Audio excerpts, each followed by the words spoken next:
Alright, ladies and gents, this is CG Reactions, and the video is how 1,000 Filipino troops fought alongside Allied forces versus 40,000 Chinese soldiers. This is in Korean War. I reacted to Korean War in the past, but I don't know if I reacted to this video or not. But I deleted a lot of my past videos, so I don't remember it. But this Korean War was a surreal war. North Korea usually take over entire South Korea up until the end, and then they fight back, and then South Korea takes entire North Korea, then North Korea fights back. It's just up and down, up and down. It's just surreal when you see it.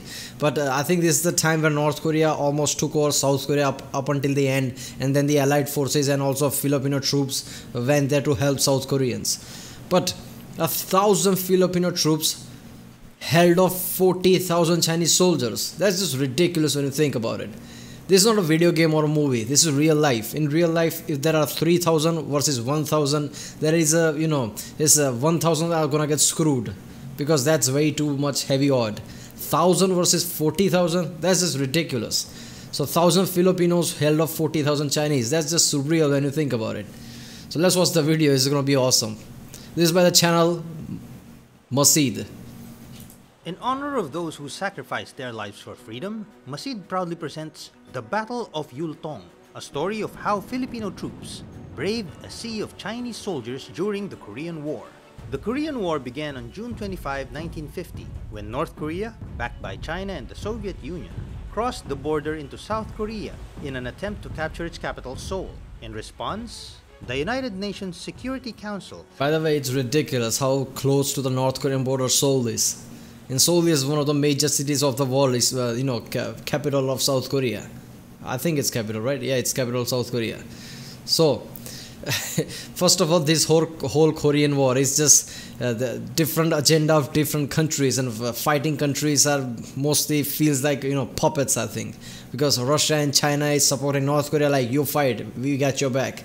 South Korea is USA and other countries like, we got your back, South Korea, and they just fight, and usually there's other people's agenda at work here. Through the formation of the United Nations Command, ordered the deployment of military forces to stop the invasion. On August 7, 1950, President Elpidio Quirino, with approval from Congress, sent 7,420 Filipino combat troops to fight in South Korea. President Quirino saw this as a commitment to help a friend and as part of a larger battle to save the world from communism. The 10th Battalion Combat Team of the Philippine Expeditionary Forces to Korea was the... There you go, look at that. Almost entire South Korea is gone. Only this Busan and only southern area is left. They did that lots of time, back and forth, but this is the time where South Korea almost lost, and Allied forces, Filipinos and everybody, Allied forces went there to help them out. The 1st Battalion to arrive on Busan shores on September 19, 1950. The 10th Battalion, made up of 1,303 enlisted men and 64 officers, was originally a motorized battalion sent to operate tanks from the US, but when none arrived, was turned into a heavy weaponry unit instead. On the night of April 22, the 10th Battalion, as part of the US 65th Infantry Regiment of the US 3rd Infantry Division, was attacked north of Yeoncheon by a large force of Chinese and North Korean soldiers. This would be known in history as the Great Spring Offensive, one of the largest offensives by the 44th Division of the Chinese People's Volunteer Army and the Communist North Korean Army during the Korean War. In front of the Filipinos were 4 Chinese divisions numbering about 40,000 men. Just after midnight, the Chinese began their attack with a heavy artillery barrage. Soon after, the Chinese forces advanced, but had difficulty as the 10th Battalion successfully defended their positions with mortar and artillery. However, a massive Chinese assault pushed the Turkish brigade from their position, allowing the Chinese to surround the Filipinos' eastern side. Seeing the incoming danger, Lieutenant Colonel Junicio Ojeda immediately organized a unit of battalion cooks and clerks to fortify and defend the east flank. With the help of M24 light tanks and artillery support, Lieutenant Colonel Ojeda's just surreal to think, the cooks and everybody they're cutting up food. We need you, and just throw off all the things at the kitchen and just ran to the defense. It's surreal when you think about it. Man, this is 40,000 versus 1,000, especially when your flank is open like that. And this is not even your country, you're defending some other country. Usually times like this, people's morals are not really high. Like, I'm not fighting my own country, I'm just helping somebody out. And yet Filipinos fought bravely and push off 40,000 Chinese. That's just ridiculous. That just shows how hardened these people were. Makeshift unit was able to hold off the advancing Chinese forces. The situation only got worse when the Puerto Rican 65th Infantry Regiment, situated on the west flank, began to fall back from Chinese attack. What the? Man, look at that. So he got pushed back, and the only Filipinos, they're like, yeah, we have one-man army here. Nothing can touch us. Look at that. Chinese attack. With the west flank now exposed, the Chinese began advancing but were blocked by a platoon of Filipino soldiers situated on a hill overlooking Luzon. Commanded by Lieutenant Jose Arciaga, this platoon refused to yield and held their ground. So God help them Lieutenant loads. Arciaga's company commander, Captain Conrado Yap, enough time to mount a counterattack. The counterattack successfully extracted the trapped platoon from the hill and also stopped the Chinese from further advancing. But sadly, Lieutenant Arciaga and Captain Yap were killed during the fight. In the early morning of April 23, Lieutenant Colonel Ojeda led the second counterattack using M24 tanks. This caught the Chinese off guard and pushed them away from the hill they were trying to seize. The Filipinos fought until midday before it was ordered to withdraw and link up with the rest of the division in the south. 15 Filipino soldiers died, 26 were wounded, and 14 were missing in action, while the Chinese and North Koreans lost around 500 soldiers. Damn, out of 1,000, only 15 killed and 26 wounded. 14 missing. That's not a bad number considering what were they up against. Out of 1,000, only that's nothing, man.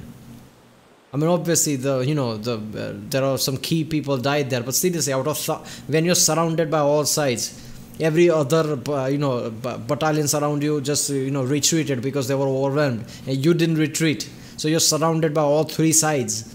And at that time like that, only these people died out of 1,000. That is ridiculous, especially when there were 40,000 in the other side. And 500 of Chinese killed. Look at that. The 10th Battalion's effort at Yultong allowed the U.S. 3rd Infantry Division to successfully withdraw from the battlefield, which would later on prove to turn the war in favor of the Allies. 2 weeks later, the Communists began ceasefire negotiations after suffering more heavy losses. For the next 2 years, the Korean War was mostly battled from hilltops until a ceasefire was finally declared. Out of the 7,420 Filipino soldiers sent, 113 were killed, 313 wounded, 15 missing, and 41 held as... Look at that, out of 7,000. That's not a bad number, man. Damn, I would have thought it would easily be in, wounded and killed combined would be in thousands, but it's not.